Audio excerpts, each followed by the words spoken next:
Nous allons aujourd'hui parler d'un sujet qui est plus que d'actualité. Il l'est déjà depuis pas mal de temps, mais aujourd'hui, on souhaite en parler de façon plus précise et se servir d'une thématique qui est régionale, hein, et même plus que ça, elle est nationale, puisqu'on va parler de la mixité au Tour de France. Donc tout à l'heure, Madame Le Meur nous dira un peu plus d'explications sur le contexte. Alors, moi, je vais d'abord me présenter. Je suis Marie-Christine Cotin, je suis présidente de la Cité des métiers et je suis également vice-présidente en charge de l'insertion et de l'emploi au département. Vous allez dire, comment se fait-il qu'une élue vienne s'implique autant ? Alors, moi, je me dis que c'est l'affaire de tous, cette histoire d'égalité homme-femme, et notamment celle des élus, puisque s'il y a bien un monde où les choses sont quelquefois difficiles, c'est aussi celui d'élus, parce que l'égalité homme-femme, elle est pertinente dans certaines règles, quand l'obligation est là, mais elle ne se fait pas toujours aussi naturellement. Je vais vous présenter tous nos intervenants. Et puis ensuite, il y aura, il faut que je vous explique quand même un petit peu avant de commencer, plusieurs parties, au moins 3 parties. Et là, on va interroger nos témoins. Et après, on fera un échange avec la salle après chaque partie. Donc j'espère et je compte sur vous pour pouvoir prendre la parole et oser, c'est le cas de le dire, oser poser des questions sur la mixité. Donc la mixité des métiers, il faut oser aujourd'hui et en parler. Alors nous devons agir contre les stéréotypes, parce que on le sait tous, pour favoriser la mixité, l'égalité professionnelle femmes-hommes, c'est le seul moyen, c'est d'en parler. Donc la mixité et l'égalité, c'est une mesure d'efficacité, et je tiens à le redire, d'efficacité économique et sociale dans un pays développé. Ça devrait se faire beaucoup plus naturellement que ça ne se fait aujourd'hui.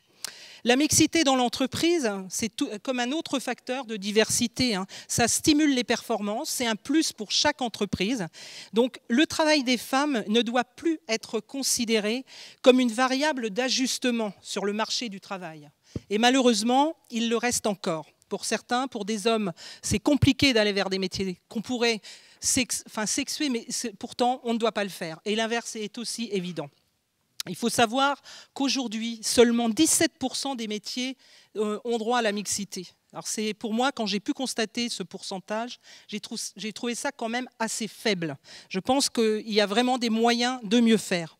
Alors nous avons certes, on a fait du chemin, vous avez peut-être entendu parler de la loi du 9 mai 2001 qui a permis à l'égalité professionnelle de rentrer dans les conventions collectives.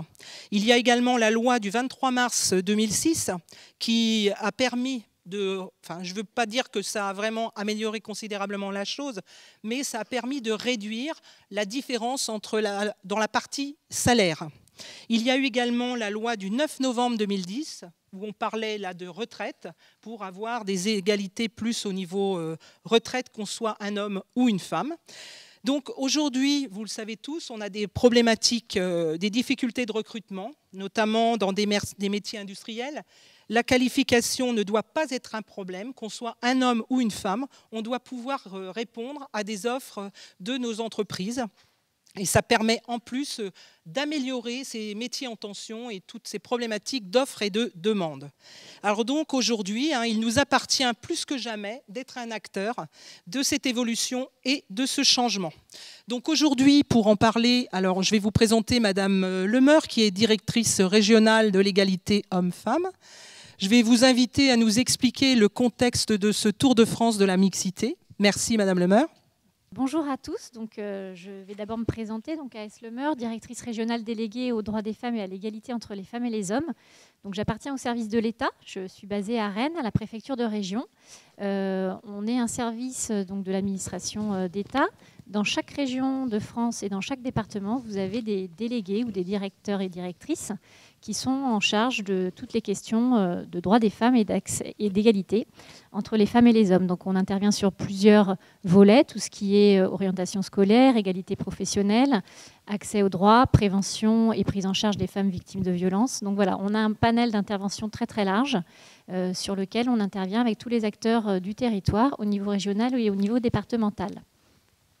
Donc je voulais remercier en introduction la Cité des métiers pour l'invitation qui m'a été faite de participer à cette journée et à cette table ronde. J'espère qu'elle va être riche en témoignages, et j'en suis sûre avec nos témoins que nous avons sur scène, et en échange aussi avec la salle sur les sujets de la mixité des métiers aujourd'hui.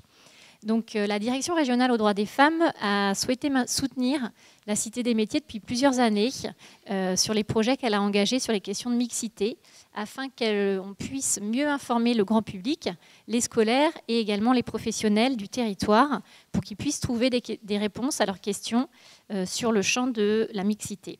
Cette année, en plus de cette journée, va être inauguré tout à l'heure un espace dédié à la mixité des métiers. Donc voilà, je vous en remercie fortement parce que comme ça, au quotidien dans votre pratique et dans l'accueil du public que vous faites tous les jours, il y aura cette visibilité de ce sujet important et ce qui permettra à chacun et à chacune d'accéder à des informations et de s'interroger sur ses choix personnels et sur les stéréotypes qu'on peut tous avoir sur ces questions d'orientation professionnelle. Je voudrais juste rappeler quelques chiffres. En 2012, la part des filles qui au lycée choisissent la filière S a progressé. De la même manière, dans l'enseignement supérieur, il y avait en 2014 par rapport à 2011 plus de femmes diplômées dans les filières d'ingénieurs, plus de docteurs E et plus de docteurs en sciences. Donc ça montre que ça évolue dans les esprits. Ce matin, on avait un public de scolaires avec nous et c'était très intéressant de voir quand ils ont compris le métier qu'exerçaient les témoins qui leur avaient été présentés, que pour eux, il n'y avait pas forcément de questions à se poser sur le fait de voir une femme sur scène qui était une femme militaire ou un homme qui était éducateur de jeunes enfants. Donc voilà, la première réaction, c'était c'est normal. Donc je me dis que c'est bien parce que ça veut dire que les mentalités évoluent, même s'il y a encore beaucoup de choses à faire. Donc chacun individuellement peut agir à son niveau sur les préjugés pour donner aux filles et aux garçons les opportunités qui leur permettront de réaliser leurs propres projets en fonction de ce qu'ils ont envie de faire, de leur potentialité et de leurs aspirations.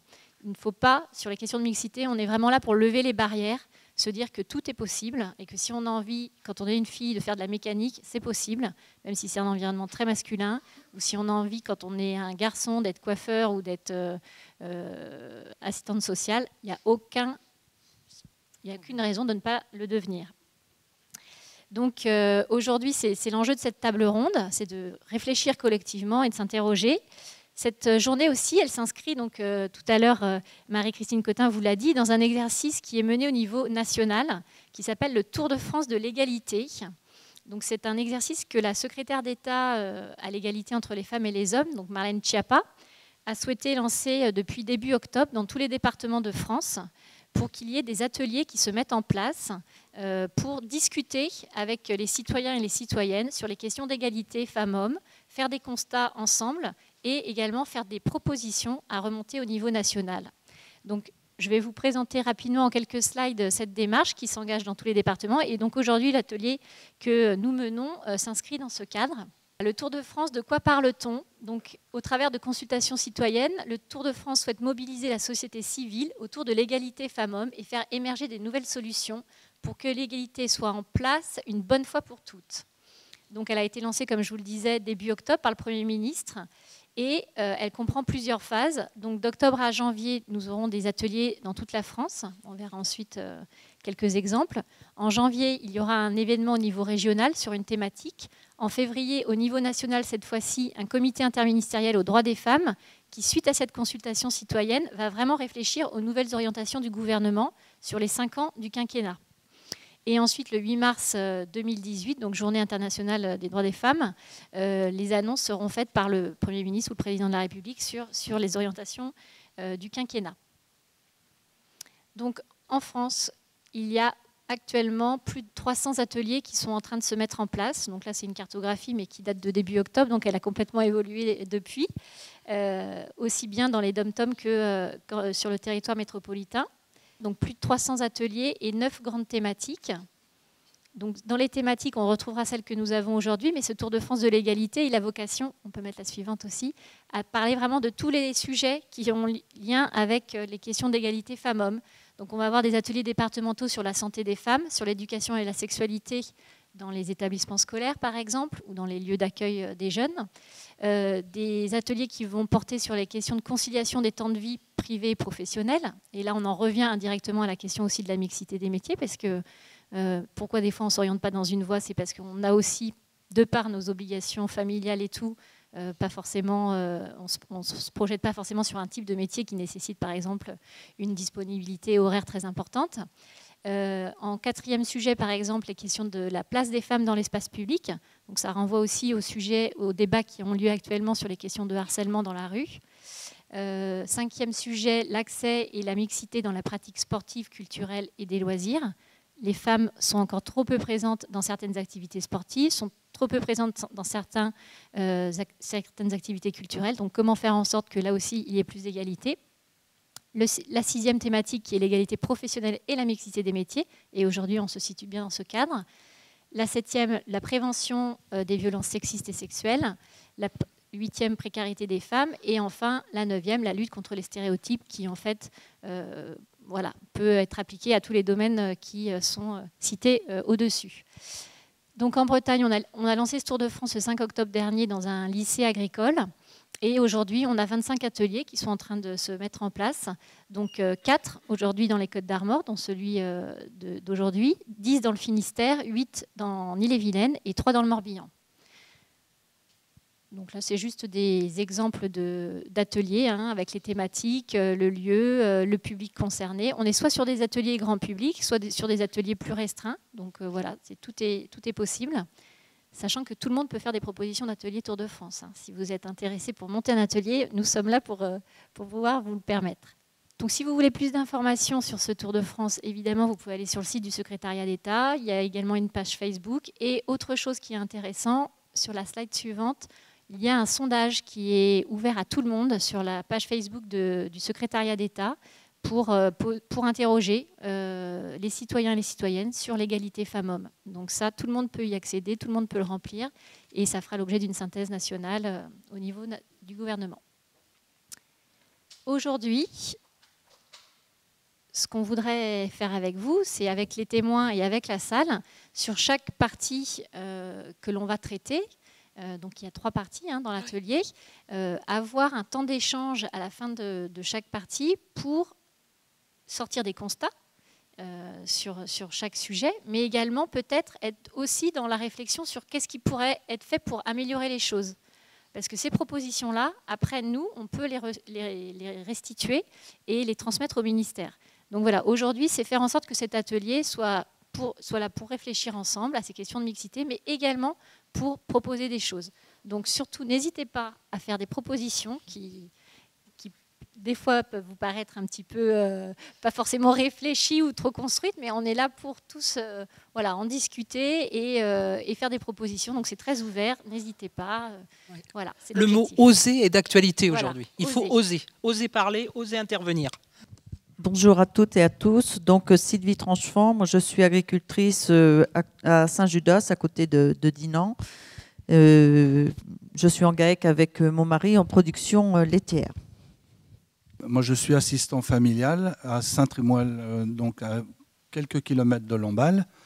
Et j'accueille 4 jeunes ados à la maison. Et je précise que je fais le travail tout seul.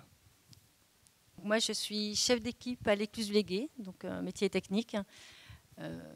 Et donc, j'encadre une équipe exclusivement masculine. Et je travaille pour le compte de la région. C'est la fonction publique territoriale. Je m'appelle Stéphane Moignet. En fait, dans un premier temps, j'ai commencé à travailler dans le bâtiment. Puis ensuite, je suis devenu infirmier à l'hôpital, puis formateur auprès des aides-soignants et des ambulanciers à Paimpol et à Saint-Brieuc ensuite. Et maintenant, je suis infirmier que j'appelle social. Le vrai titre, c'est infirmier coordonnateur de santé. Mais moi, je préfère parler d'infirmier social parce que ça parle plus à tout le monde. Bonjour tout le monde, moi c'est Le Bouffo Maude, je suis étudiante en BTS Fluide Énergie Domotique au lycée Sacré-Cœur à Saint-Brieuc.